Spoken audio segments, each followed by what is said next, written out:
Bana Mukono, bana Kampala n'ebitundu ebyetooloddewo nze mbakoola emipiira emirungi kikwatagana ne batuleze emmotoka tewaliwo olaga Aginox Tires and Batteries faba tusawana emipiira emirungi gyonna giriko warranty ya mwaka so tusanga mu bifo bibiri tulina mebaga wa Shell Kyaggwe oba Shell Agip abamu gye bita Shell Sina Supermarket oba wali ku Jomayi e Namavu.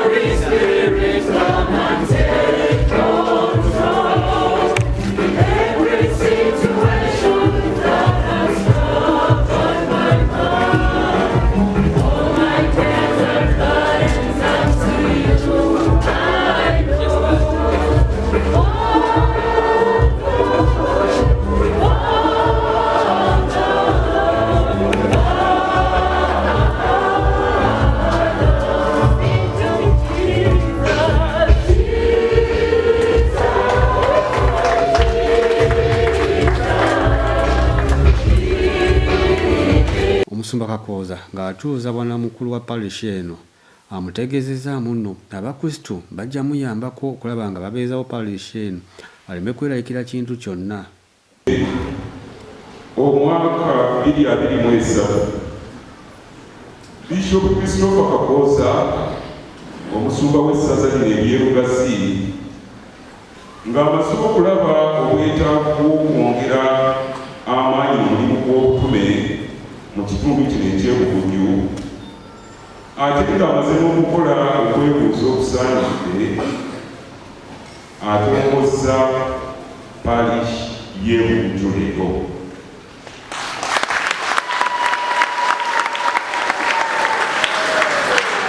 Ekitebe kya Parish eno kyakubeera wano e Bugujju era Parish eno yakusooka okukolebwa ebisomesa bino wammanga ekisomesa kya St. Charles Lwanga Buguju n'ekisomesa kya Christ the King Nsuube.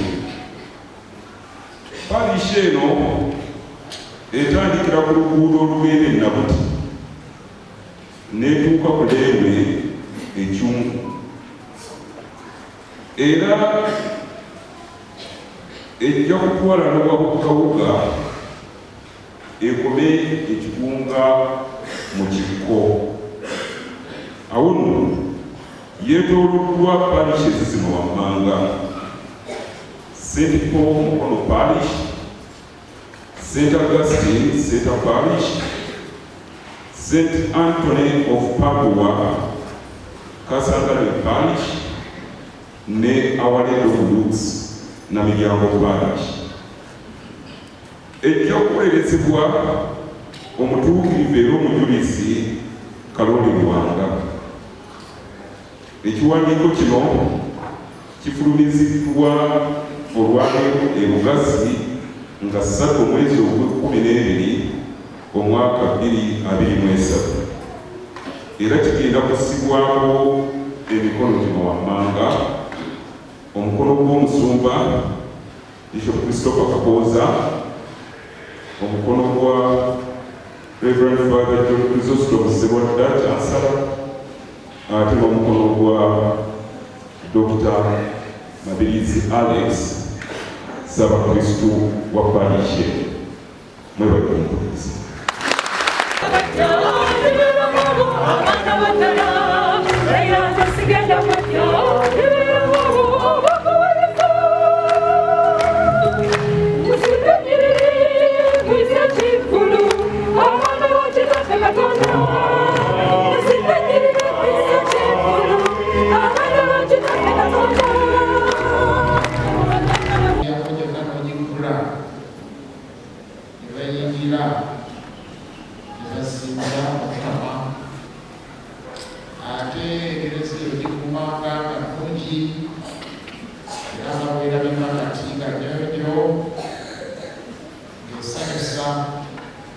Abakristo bajja kutuyambako ekereziya ebisimbise bajje okusisinkana Mukama n'eklezia yaabwe eno mungi bw'oti.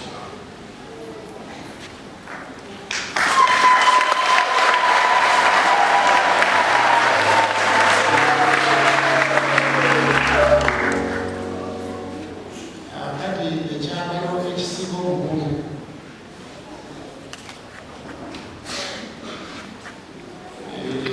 omusosoloti kyayambala kikyambalo ekyomulimu bambala ebyambalo ebyemirimu gyabwe, abasawo bambala ebyambalo ebyemirimu gyabwe nga tebabona okubuuliriza omutima.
Kakooza ayongeddeko n'ababuulira olugendo yagendako mu nsi ensuubiza eya Isirayiri n'abannyonnyola biki bye baasangayo.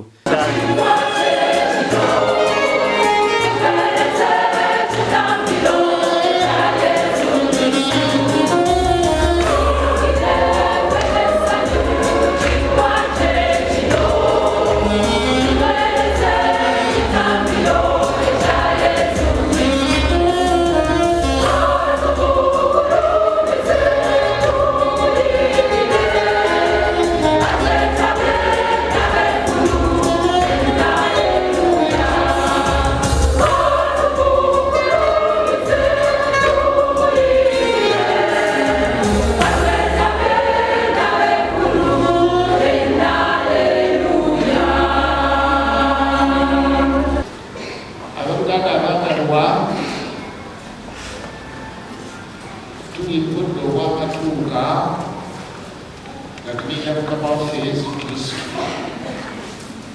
Naye Yesu yajja dda,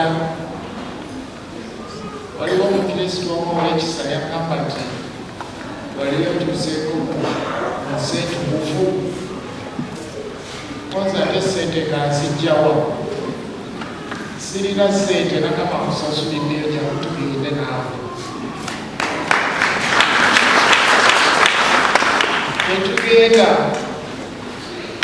netutuuka Yesu we yazaalibwa, twasanga abantu bangi nnyo nga tetulina bwe tuyita. Abantu abamu babagamba nokubagamba najjeekya munaddajje naye ate balina okukomawo. Nali nyimiriddewo mu layini newajjayo omuzungu ng'alina ekirivu kinene nnyo bwe kiti.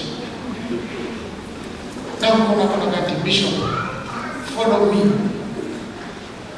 Nimumusajja ntwala. Nagenda okwetegereza ng'ayambadde ebyambalo eby'abafaada ebiwanvu ennyo, ataddeko n'omuguwa. Namubuuza namuseera Eklezia nnene nnyo Yesu we yazaala baasibawo Eklezia nnene nnyo. Nanyiimizeeyo n'empiteeyo munda nagamba weewala.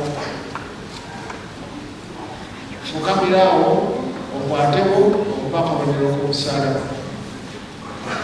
Nenkwatawo nenkuba akabonero k'omusaalaba. Nenabala okuba akabonero k'omusaalaba. Nagamba tuulaawo olinde banno. Wali we yazaalibwa. Nezijja safiri yange netandika okusoma amazzi etunuulirawo Yesu we yazaalibwa. bali mulayini bampitako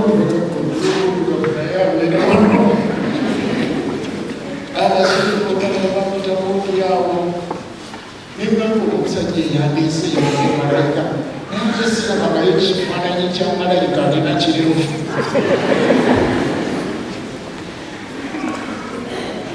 kati bwe twavaawo yesu we yazaalibwa bayitawo betemeri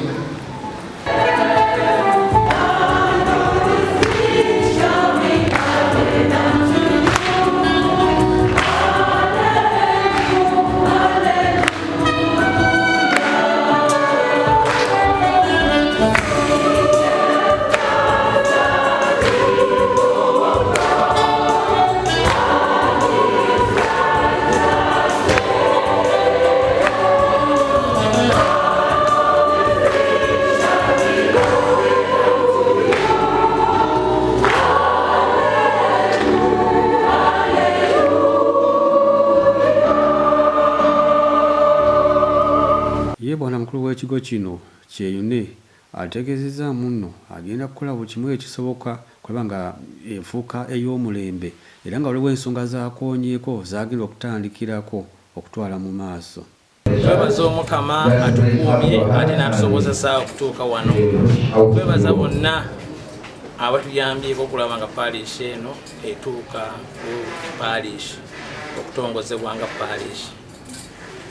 Nsaba ffenna bannabugujju n'abantu ba Katonda ffenna okwongera okweyongera mu kukkiriza okutya Omukama ate naddala mu maka gaffe. Amaka gaffe tukuze bulungi abaana baffe bulijjo nga twegayirira bwe tuyigiriza abaana okwegayirira ate naffe bajja kusabiranga mu bizibu byonna bye tuyitamu.